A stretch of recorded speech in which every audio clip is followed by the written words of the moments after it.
And we're live. Hi guys, welcome to the Tobepod. This is a different sort of Tobepod, mainly for two reasons. First of all, it's in English. Yes, I know my previous Tobepods were all in German, but Theodore Pod just sounds a bit silly, if I'm going to be perfectly honest. And it's a special edition as well because we've got the music Tobepod now, which is basically me talking to music people. So I've got lots planned for that. I hope you enjoy it. And today, with me in terms of musicians, I have my dear fellow Nuclear Vortex lead guitarist. Hey, I'm Frederick. Yeah, Nightmare Freddy. Yeah, how are you doing, man? Yeah, I'm good. I'm not too bad. How are you? Fine, thanks. Yeah.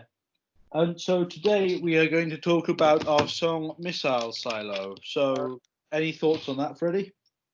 Well, why don't you just tell us how it came about, how you wrote the song and stuff like that? Yeah, so, well, it was 2018. I just got my new music teacher in terms of singing. She was quite impressed by the fact that I wasn't just one of these typical people who wanted to do Adele and Billie Eilish or whatever the hell these new people are called. Yeah. And so what happened was I impressed her with all my metal stuff. Yeah. Then I also started playing bass that year. And what happened was the riff just started, well, the riff just came about, which then led to lyrics also coming about and me first performing it in around 2018 or 2000. Yeah, I think it was 2018 when I first performed it. Was All it? right. Yeah, 2018, late 2018. I think it was with Aiden, right? Yes, that's right. That's right. I went and saw you guys live, and I thought, oh, right, he's cool. Yeah. Yeah. And yeah, that's well. Then I obviously introduced it to Freddy and Tony when we properly started Nuclear Vortex. Yeah. And ever since then, it's been history. Yeah, the rest is history. Tony picked it up pretty quickly once we gave him the structure of the song, and then once I learned it, I think we had it down in about a week after that. So that was great. Yeah, definitely. Yeah. I mean, I criticized Tony's drum playing in the past, but actually re-listening to the audios of it, I must say it was quite good. Yeah, I mean, I think you told him off for the double snare because he said it sounded like surf rock, but yeah, I think he did a good job of it, especially when playing live. Yeah, I mean that's like saying we are the Beach Boys. Yeah, I can imagine that shit. All right. Yeah. Still, I don't know how he managed to keep a straight face when you introduced it like that. Well, I didn't. I'm just, yeah. So, man, yeah, the riff itself, well, at least the main one, I mean, yeah, we were sort of talking about that earlier, saying how it's sort of a bit bluesy and all that, and how it's actually quite a simple riff because it is. Yeah, it's pretty simple, but when you boil it down, it's pretty simple. But when you just listen to the first time, it sounds pretty impressive, especially since it has that flat 5 note in it, which is the blues note in that sort of descending chromatic scale there. But yeah, it sounds really good. I love it. It's a great riff. It's one of those riffs where you're like, oh, damn it, I wish I had written that. Well, I mean, analysing it, right, it's got what? The E, the G, which is then the minor third. Minor third. Yeah, and then what's it after that? It is C, isn't it? D, goes to the D. D, yes, sorry, D. Then you got the descending chromatic run. It has the chromatic descending run from the B to the A. Yeah. That B flat in the middle, that interval is the bluesy note. So yeah, really great riff. Solid, it's heavy, I love it. Yeah. Yeah, blues is the lifeblood of most music these days, isn't it? It is. It's the roots, as they say. Yeah. All started off in the blues. But anyway, that goes for the rest of the song too. It's really heavy, especially in the it's still part of the chorus, but I guess it's the last section of the chorus, like the post-chorus. How it goes from the G sharp all the way down to the E. That bit's really heavy. Well, yeah, my previous bass teacher taught me about basically just going down chromatically because he was a very blues-oriented guy. Yeah. And I just thought, what better way to end it off? Because in blues, of course, always you have the turnaround. They're usually very chromatic in nature. Exactly. And what better to finish off a chorus than a blues-style turnaround, but metal? Exactly. Yeah, you said it. It's brilliant. Yeah, it's heavy and I love it. Yeah, it's great stuff. Yeah. Although the chorus itself is, in its essence, also very, very simple. It's all based on the same scale, I think, except you're Yeah. adding in a couple F sharps and C's. But yeah, it's great. I love it. I Well, love in how terms of it scale, climbs up I didn't really write anything of it in scale. I just sort of wrote that it was what the using the open same and notes. 2 3 2 3 whatever the hell it is, and those for the two strings are higher than it. Yeah, yeah. Yeah. And that goes for the breakdown too. It's just really well written. So yeah, keep it up. Well, also with the breakdown, there's also that chromatic bit at the end, isn't there? There is. I think chromatics are key in metal. Yeah. Mm. Yeah. Definitely. I I mean, think I'm going from because usually in the chorus we use the F sharp, but in that chromatic bit in the breakdown, how it uses the F is a very well, I guess it's a very metal like technique from the F to the E. It's really heavy, and it's got a sort of almost like a Spanishy feel to it. but also in writing the chorus, one song that I really had inspiration from was, or what's it called? I think it's, yeah, Bonded by Blood by Exodus. Like Okay.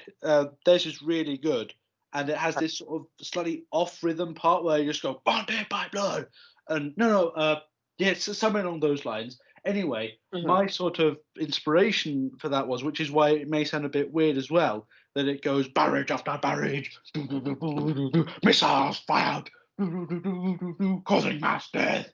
Then instead of having a fourth thing there, which is, rhythmically apt, I Yeah. did, because that's precisely what I loved about the Exodus thing. Uh-huh. And, whenever someone asks me, what are you guys inspired by, even though, everyone says, oh, it sounds like death metal. No, I'm actually really inspired by people like Exodus and Anti-Pewee and that, thrash. Exactly. Yeah. Because you Because said people, sorry.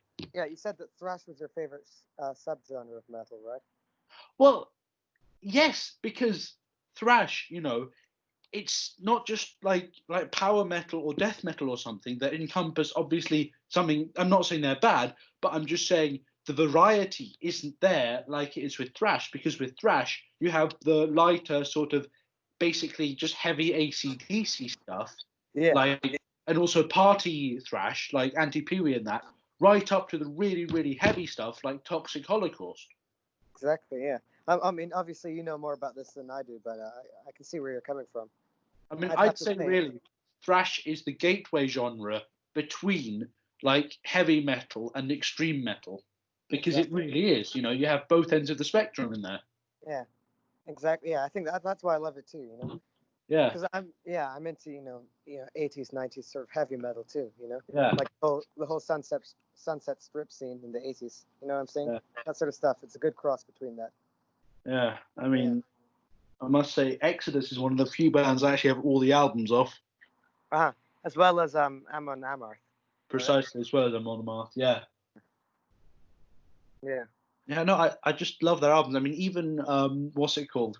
Their 1992 album, Force of Habit. Yeah, everyone says, oh, it's bad. They went all blues rock, but as we just discussed, blues is awesome. And then if you Exactly. listen to a song, I don't know, like Crawl Before You Walk, that is just an amazing song by them, and I absolutely love it. It's the shit. Yeah, I know. Well, it all stems from the blues, as I said before. Yeah, So yeah, yeah. Now I can see what you mean. How Missile Silo takes inspiration from that. yeah. Yeah. And I mean, with the solo, it's again, it's nothing really that impressive from my side, at least, because with me, I was just sort of seeing what really works in terms of going, like I knew basic chords, Uh-huh. nothing really in terms of scale, and I just really thought what really works in terms of roots and fifths. And I think what I worked out, especially the transition from going from E to A, which obviously happens when I think, what do I play? I play the second fret on the D string, which is, what is it, Freddy? E. That's F sharp. On the second fret in the E string is F sharp. D, second fret on the D string. No, the D. All right, sorry, that's E. Yeah. Yeah, precisely. So I play the second fret on the this D string. Sorry. Then that's the last. That is like the octave of the E, but then also simultaneously that is the fifth of the A. Of So the A, that's the transition point. and the A and the D make a really sort of, I'm not going to use the word grungy, but it gives a really heavy sound because it's like a sort of power chord in it. It really makes it sound Yeah. full and gives Um, it depth. So yeah. Obviously, Freddie, you don't play Aiden's part, but do you know what he does there? Yes, I think I do. Yeah. Please enlighten us. For the part of the chorus where it goes up to the D string. No, I'm talking about the solo. Oh, the solo. Okay. Um. Shit, man. Well, I know the bit which goes underneath the solo. Well, yeah, that you're basically playing just the riff. Oh no, Yeah. my bit, aren't you? It's not quite like that though. It starts off on the E for 8. It goes to the G and then it goes up to the B, which is the fifth from E. So you get Yeah. that sort of not major, but you get a really full sound from that. And then it goes up to the D, and then back down to the C, and then back down to the G, and then the E again. So it kind of climbs up the mountain, then comes back down again. You know, So Aiden's solo can start off low and then go up high again. well, the thing is, because with my part for the solo, what Yeah. I have there is that transition between E to A. What I Exactly, told because the Aiden, breakdown starts on A and the solo starts on E. So you yeah, have to somehow get to the A. yeah. So what I told Aiden, because I had this transition point there where basically I'd say maybe a third of the solo, or a third of at least what I play in the solo is in E, then the other third is in A. No, sorry, the Yeah. other two-thirds are in A. What I Uh-huh. told Aiden was that he needs to play a solo or write a solo that Around A. goes from E to A. Yeah, exactly. Yeah.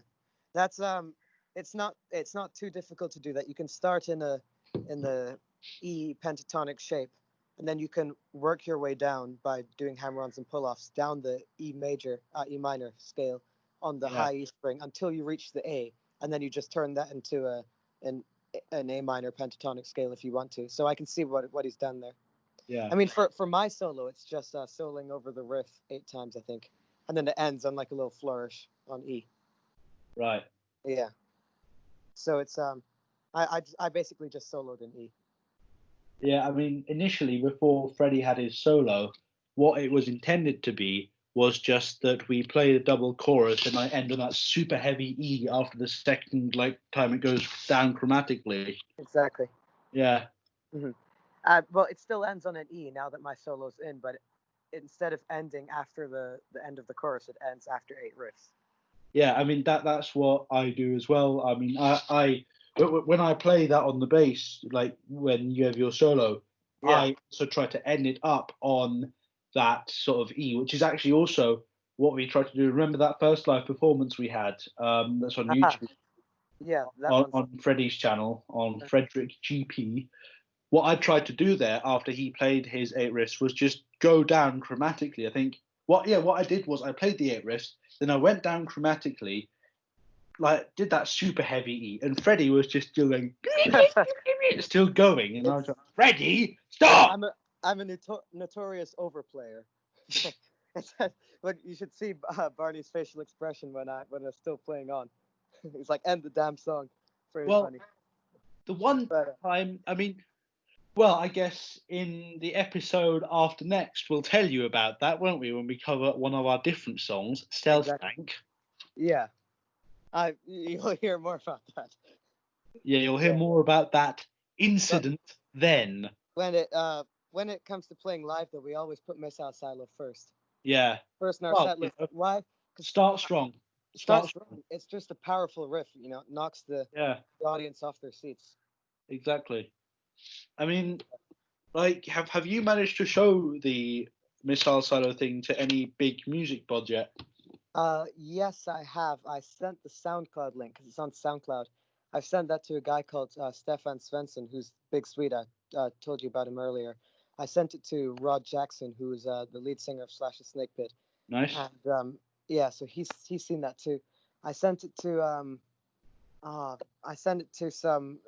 some parody band as well, and they've seen it. They said they checked it Steel out as well. Panther. Huh? No, Steel. it wasn't Steel Panther. No, I'm not quite in contact with Michael Starr yet, but Oh, shame. it was. Yeah, I know. They're funny as fuck, man. Though, let me tell you, Steel Panther. Wow, they're good. Well, just be careful with Steel Panther because I'm not entirely certain they know what age limits are.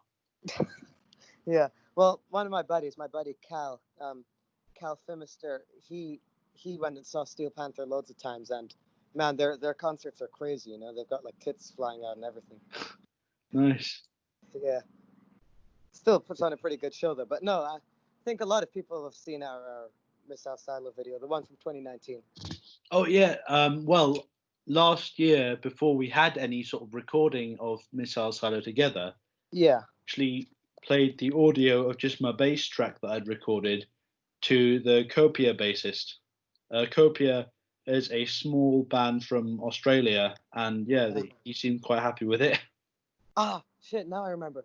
I sent it to Shrapnel. You know the guys who did Decade of Decimation. Yeah, I sent that to Shrapnel, and they saw it and checked it out. I think. Yeah. Their new album is arriving today, or hopefully today still. No, well, you let me know if that comes. Yeah. All right. Yeah. I mean, Havoc's new album literally just arrived in the DHL post system, so I'm really happy about that. It's a special edition with the patch and all. Yeah. Do you still have like an old school boombox and everything? Because you're piling up those CDs.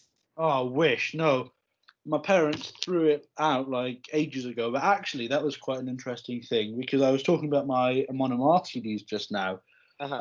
When they went to the dump to throw it out, it was very lucky they still looked inside it because my Amon Amarth Twilight of the Thunder God CD was still inside there. Oh wow! And they still salvaged it. Oh, that's lucky. Yeah. Yeah.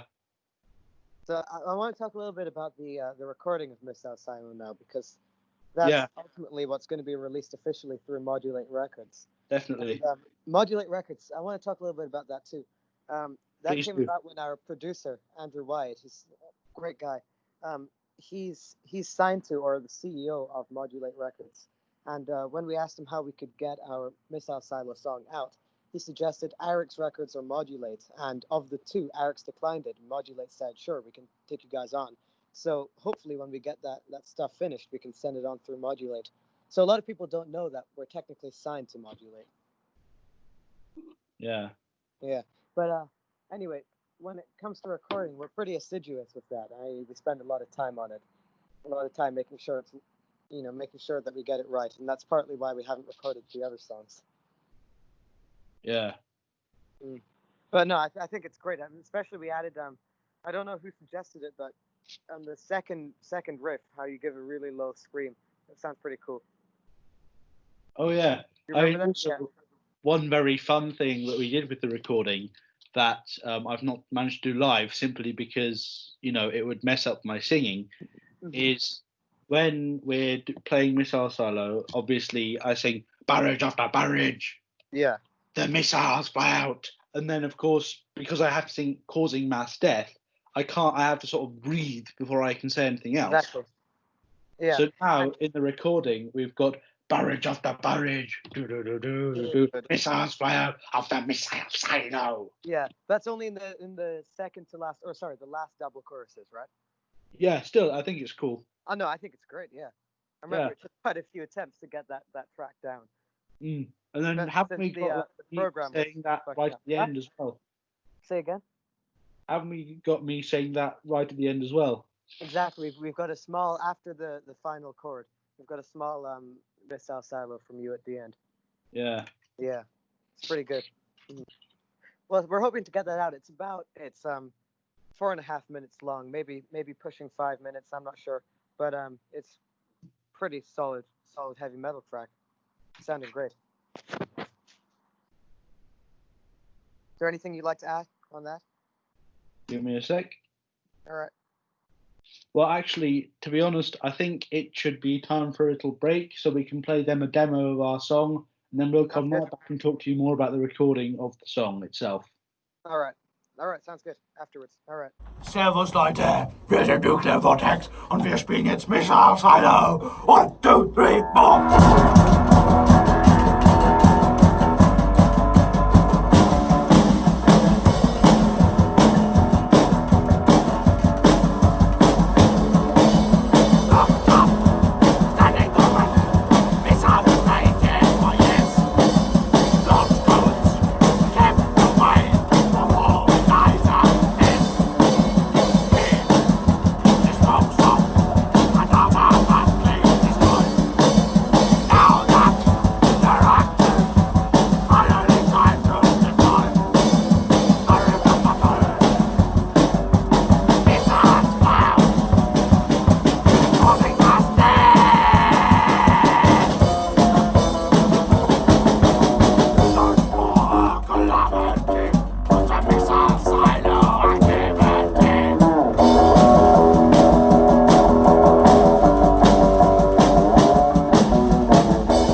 happens all the time. Fuck yeah.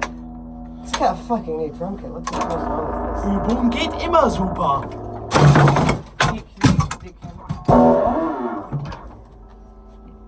Dick sucking dick.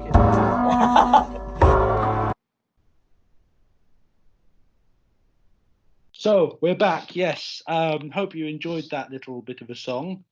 I think, well, it's the missile silo demo we had with Tony. That was a whole lot of fun to play, wasn't it? Oh man, you tell me about it. I'm gonna tell you, it's just me, Barney, and Tony in the band practice room. Aiden wasn't there yet, or he had left before, and we just jammed along to Missile Silo. But problem was that the shitty drum kit which we had in there was missing the bass pedal, or it still had the bass pedal, but it just wouldn't work. And so towards the end of the song, during my outro solo, Tony just dismantled the bass pedal and chucked it on the ground. Well, I think it was because the bass pedal had some sort of stupid issue with its mechanism. It was the coil, the chain. Sorry, the chain hadn't been oiled correctly or something like that.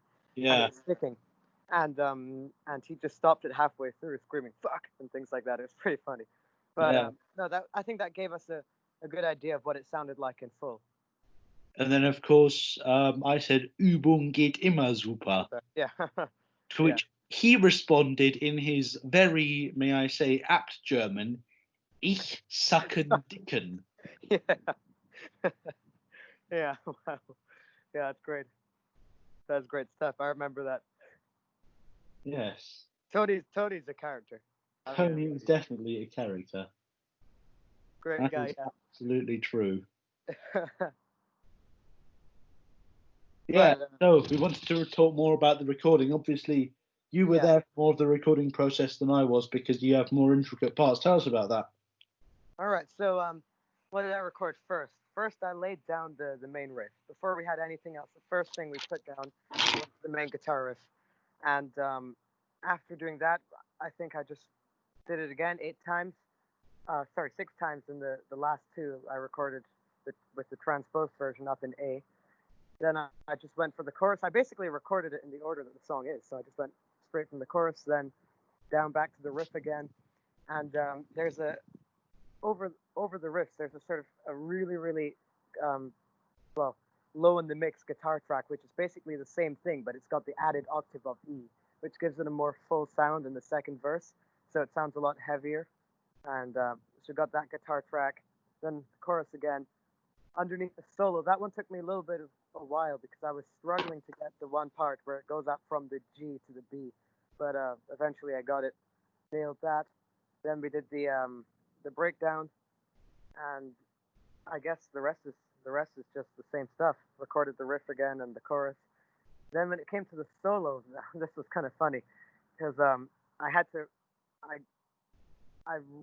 solo that you'll hear on the record or on the single when it comes out is basically the solo which I improvised for our first show in 2019. Because I hadn't written a solo by then. I was like, oh shit, I just got to go and play something. And I liked it so much that I just decided to make it the real thing. So writing the solo was not difficult at all. I just had to put down what I'd already played. And that took a little bit of a while because, as I said before, I was very assiduous with it, making sure I did it correctly. But it's all pinned down now. And towards the end, I added a little extra flourish in, and it all ended on E, I guess.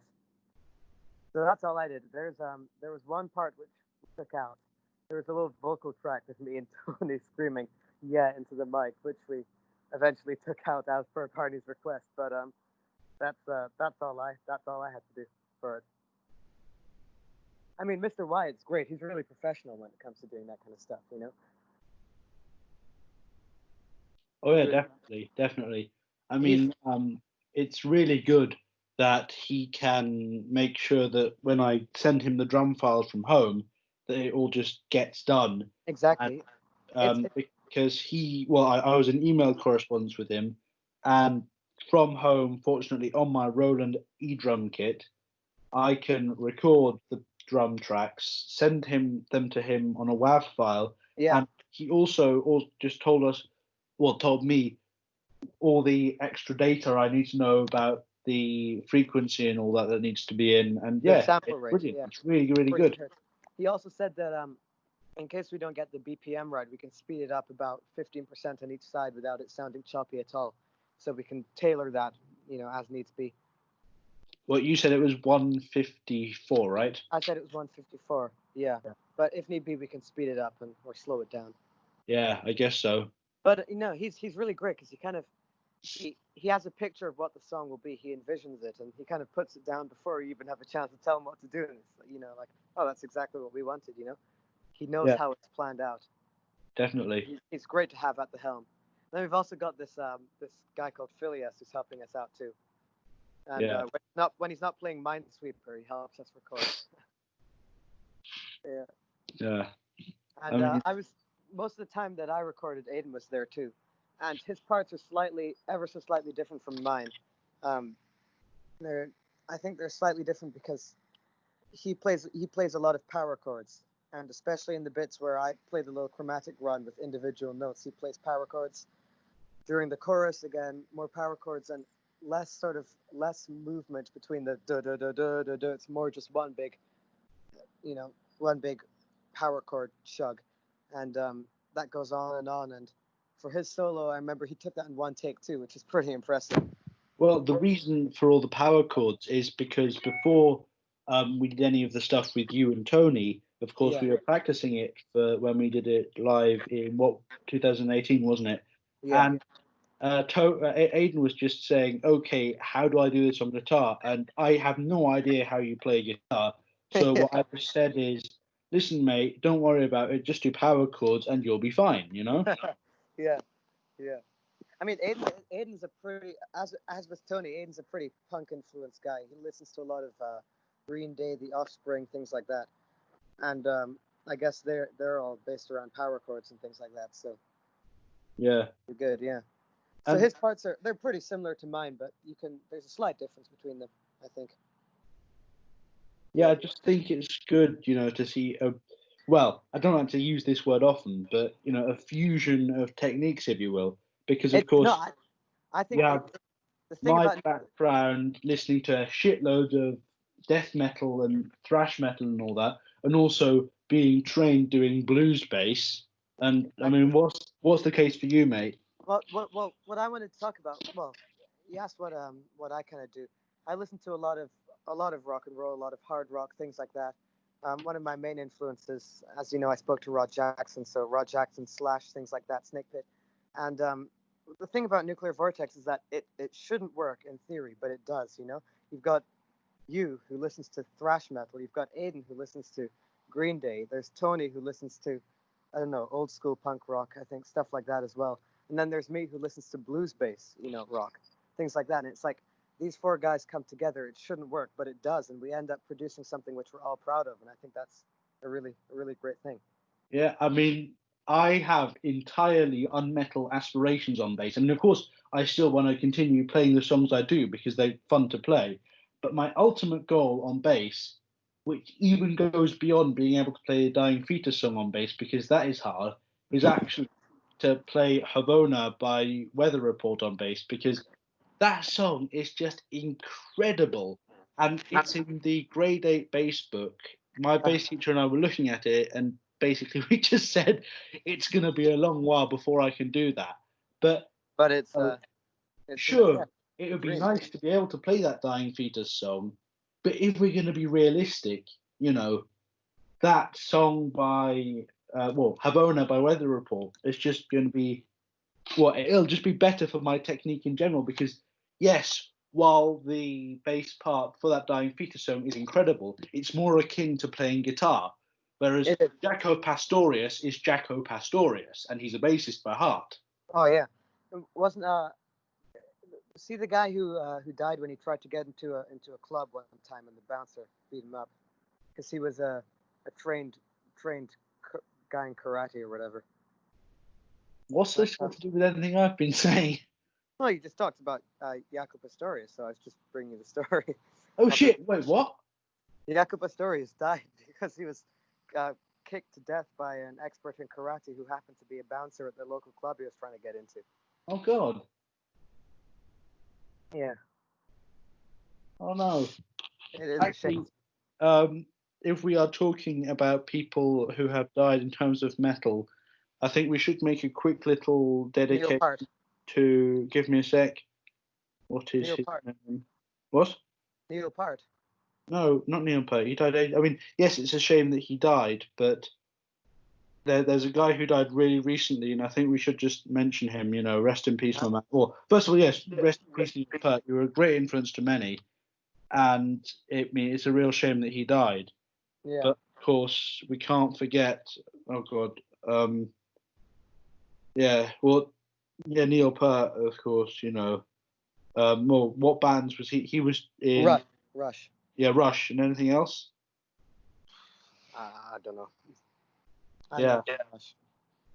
No. Enrico Eni Hagen. He was a band. He was quite a big band guy. And in the German area. And yeah. Well, rest in peace, guy. Yeah. As my friends in Commander said, well, wir sind zutiefst schockiert und unendlich traurig, dass unser Freund Enrico Eni Hagen von uns gegangen ist. Du warst nicht nur ein Musikverrückter der alten Schule, du warst noch vor allem ein erstklassiger Mensch.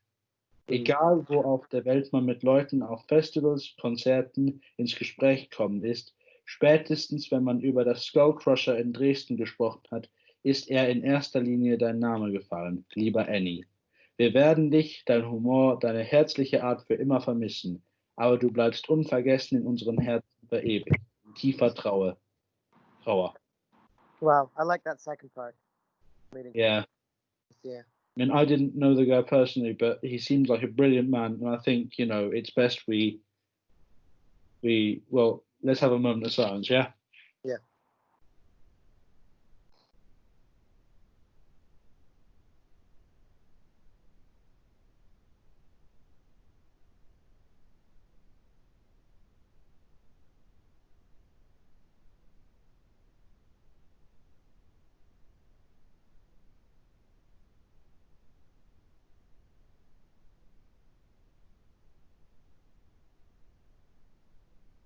Right, yeah, rest in peace, man. Yeah. So, where were we? We're talking about was it recording Missile Silo? Or Yes. Yeah. So, with regards to that, when do you think it's going to be released? God knows. I mean, you guys said you can be back in the studio in September, can't you? I think that's reasonable. I think September, maybe a little bit later. I don't know because of the whole social distancing rules. Yeah. But I'd hope September. Then by the time we finish it off, put your drum parts in and just as I said before, adding some guitar overdubs. It should be ready by, well, at the latest, the start of the new year, 2021. Yeah. Well, sorry, I'm still looking sad that guy's dead. Sad about that dude. Sorry. Yes. If I get the drum parts recorded by then all you need to do really is finishing touches, isn't it? Yeah. Well, once you get the drum part done and send it off to Wyatt, we put it in, adjust it to the correct speed if we want to change it, and record some guitar overdubs. It should be out, as I said, latest the new year. I mean, one thing we've definitely got to talk about is that in that recording that we played just now of Missile Silo, exactly, we had Tony obviously stopped playing, and just imagine, right, if in the first first bit of the double chorus we didn't have any drums and then we started the drums again, that would sound amazing. Yeah, tell me about it. Classical case of less is more. Yeah, it's everywhere. No, and then, well, I guess we can talk about playing the song live. I mean, I've got a multitude of stories about playing it live that are intensely fun, shall we say. First of all, Freddy, what's your sort of experience of playing it live been? Missile Silo. Well, that song in particular, well, I guess it's great fun. It's always good fun to go up on stage and play live. So I think it was it's a blast playing live, especially with you guys, and it's good fun. being able to just, I guess, look around you as with any song and see all these other great musicians playing with me. I think that song in particular is no different to the others. Yeah, no, I mean, I've Playing had live. a fair few blunders playing the song. The first time I performed it, I forgot half the lyrics in the second verse. Yeah. I think multiple times, especially the first time we played it together, and definitely the first time I ever played it, my rhythm and Aiden's rhythm were just so completely horribly off. Well, I'm going to tell you something. The first time I saw you live, and I'm going to tell you a story about how Nuclear Vortex kind of came to be in a little while. First time I saw you guys live, it was actually pretty cool because Aiden's guitar was one quaver behind yours, and it gave this really syncopated sound. And it actually sounded pretty good. I don't know. I'm gonna see if I can. Should I play it now? No. All right. But it sounded pretty good. Yeah. Well. But I want to quickly share a story with how And Nuclear seriously, Vortex came to be. not one single time have I played it without messing up my bit of the solo. Wow. Yeah. But the thing is, you don't see it different. on the video because over my times of playing live and, making mistakes, because I don't think there's a single time I've played live where I haven't made a mistake, especially because this one time I was playing with some people, I dropped a drumstick and I just carried on. You don't think about it, you just carry on. And we're going to talk more about that in tomorrow's thing about, a different song of ours where we had varying degrees of fun with someone dropping their stick. Anyway, what I'd like to do is just, if I play a wrong note, okay, whatever, I just go for it, see where the nearest note is where I can just improvise back to from my part of the solo, improvise back to that, and then, yeah, you got it. Yeah.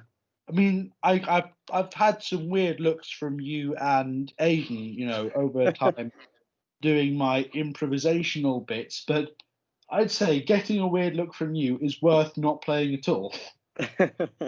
Yeah. Sorry, what I meant You got to is tell that not to worth Tony. not playing at all. It's better than not playing at all and everyone else looking at me. What is what I meant. Yeah. God damn. Yeah. I think while you're focusing on singing in the mic, I've got a pretty clear view of the audience. when you start Missile Silo singing "Locked Up, Standing Dormant," you could, man, if you'd seen their faces, it's just hilarious. It's the best, especially since we weren't the opening act, but we were playing directly before Jar of Hearts or whatever that shitty song they were playing was. Was that the first or second time we did it? That was the second time we played it live. Right. Yeah. But it's much the same. We still get the same reaction each time.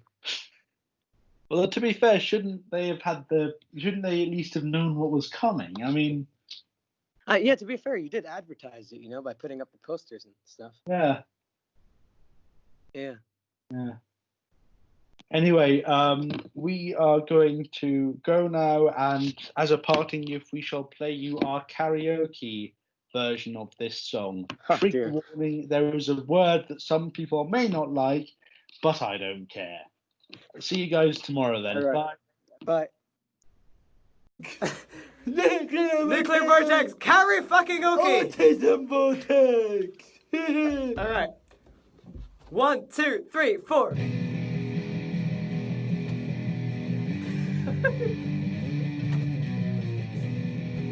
Yeah. Locked up, standing dormant. You're not singing? Missiles were made here for years.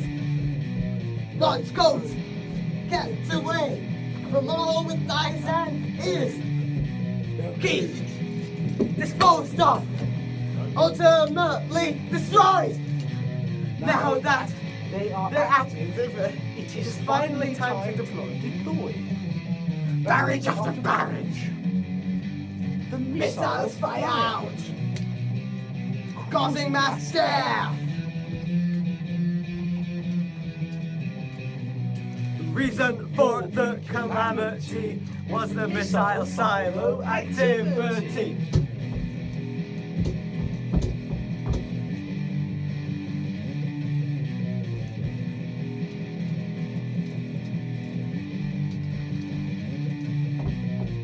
missiles were known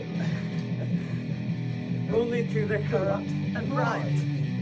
If the secret had come out, they would all have died. They were not counting on someone getting in. Now that it's happened, the time is very thin. Barrage after barrage, the missiles fly out, causing mass death. The reason for the calamity was the missile silo activity. What?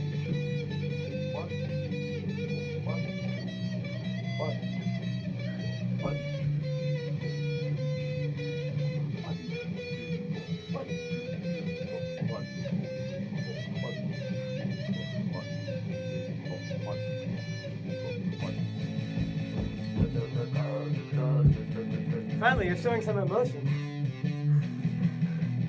Oh, she's a mental emotion! I forgot the words. As did I. High five.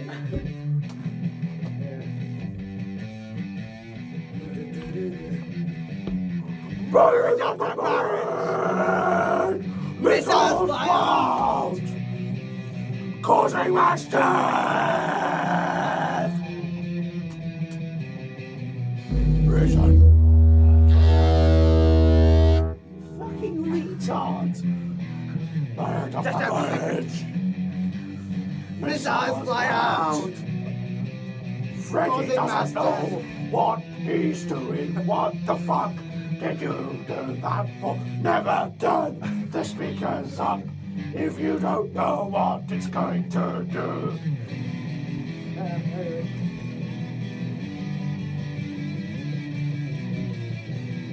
You're good.